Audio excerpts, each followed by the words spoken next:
Welcome to Section 4 Wrestling. You know you want it.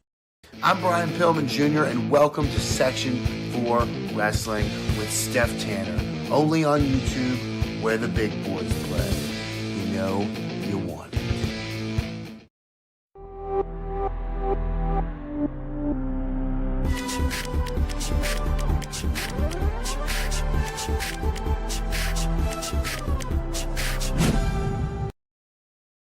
Hey y'all, Steph Tanner, back once again with another predictions video. This time we're looking at tomorrow night's Extreme Rules.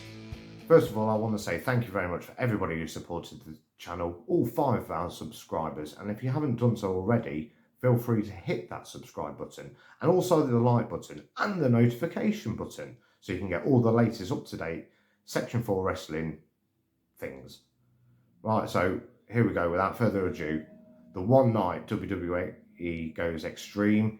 It's time for Extreme Rules 2021, and here is our first match. It's Liv Morgan going one-on-one with Carmella.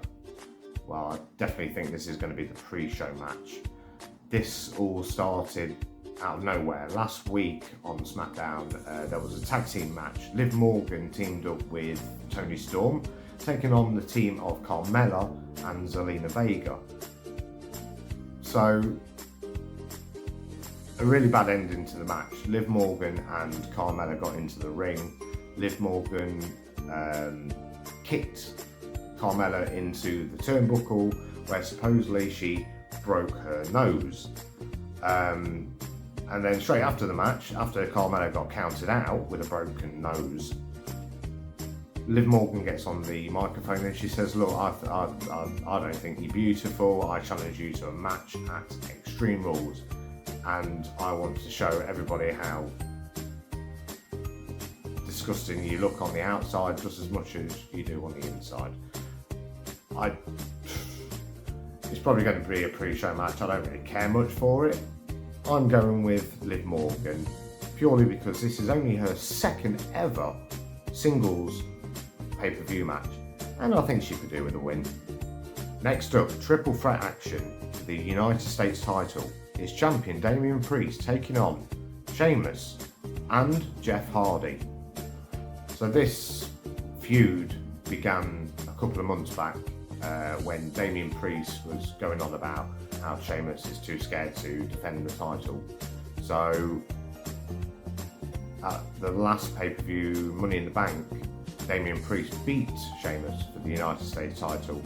So, rightfully so, Sheamus gets a rematch, and then just last week on Raw, Jeff Hardy beats Sheamus in one-on-one to become another contender in the match, making this a triple threat. So there's no way Jeff Hardy's winning this match. I think he's just there to, well, basically it's WWE's idea of making it extreme. But I think this is a title that could go back and forth. So therefore, I think Sheamus is going to become the new United States champion. Next up for the Raw Women's Championship is champion Charlotte Flair taking on, and I can't say her name because of the Amazon echo, Little Miss Bliss. I'm looking forward to this match. Charlotte Flair and Little Miss Bliss are two of my favourite women in the whole of WWE. Not that there's many left to choose from. I don't think there's been much of a storyline. Little Miss Bliss basically gave Charlotte a doll to play with. Oh, but then this week on Raw, they did have a really good segment of Alexa's Playground, which was good. Both of these, you know, breaking character. Charlotte saying to Alexa,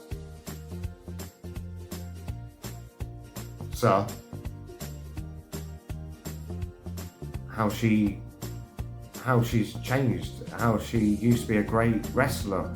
She used to come down to the ring with a title belt.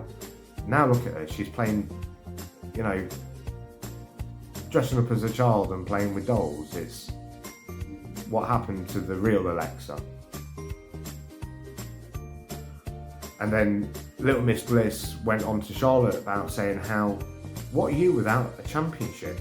You know, what would your promos be like? What have you got to talk about if you haven't got a title? I think, once again, this is WWE's answer to making Extreme. Have a little girl with a doll in a match. Yay! No, I think Charlotte's going to win. Charlotte's retaining that title for sure. SmackDown Tag Team titles on the line now. Usos taking on the Street Profits. So these teams have been feuding back and forth for the past month. Street Profits picking up 2 victories over the Usos. And I'm going to say straight away, I think Usos are going to retain, purely because they haven't done much yet with the titles, and they are probably the best. Yeah, they are the best. I think they're the best tag team in the whole of WWE. And hopefully after the draft, they might go to Raw and meet the New Day again, and we can have some great matches in the tag team division. And I think Montez Ford already blew his shot last night on SmackDown when he went over the commentary desk. Well, I say went over, he put one foot on it and went straight through.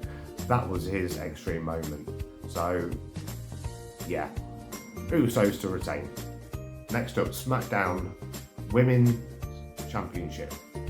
It's Bianca Belair taking on the champion, Becky Lynch. So, Becky Lynch came back at SummerSlam, beat Bianca Belair in record timing with only 2 moves. It was quite deflating for the fans.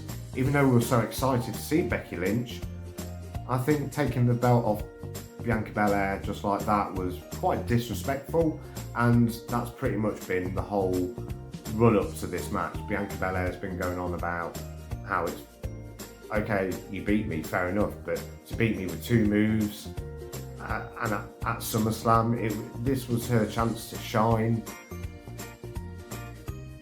I think Bianca Belair deserves this title more. Okay, Becky Lynch to face Charlotte Flair at Survivor Series, I think that could be a thing.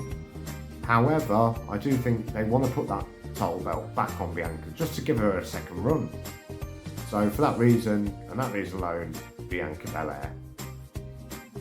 And last but not by no means least, it's the Tribal Chief Roman Reigns taking on, for the first time on SmackDown, Demon Balor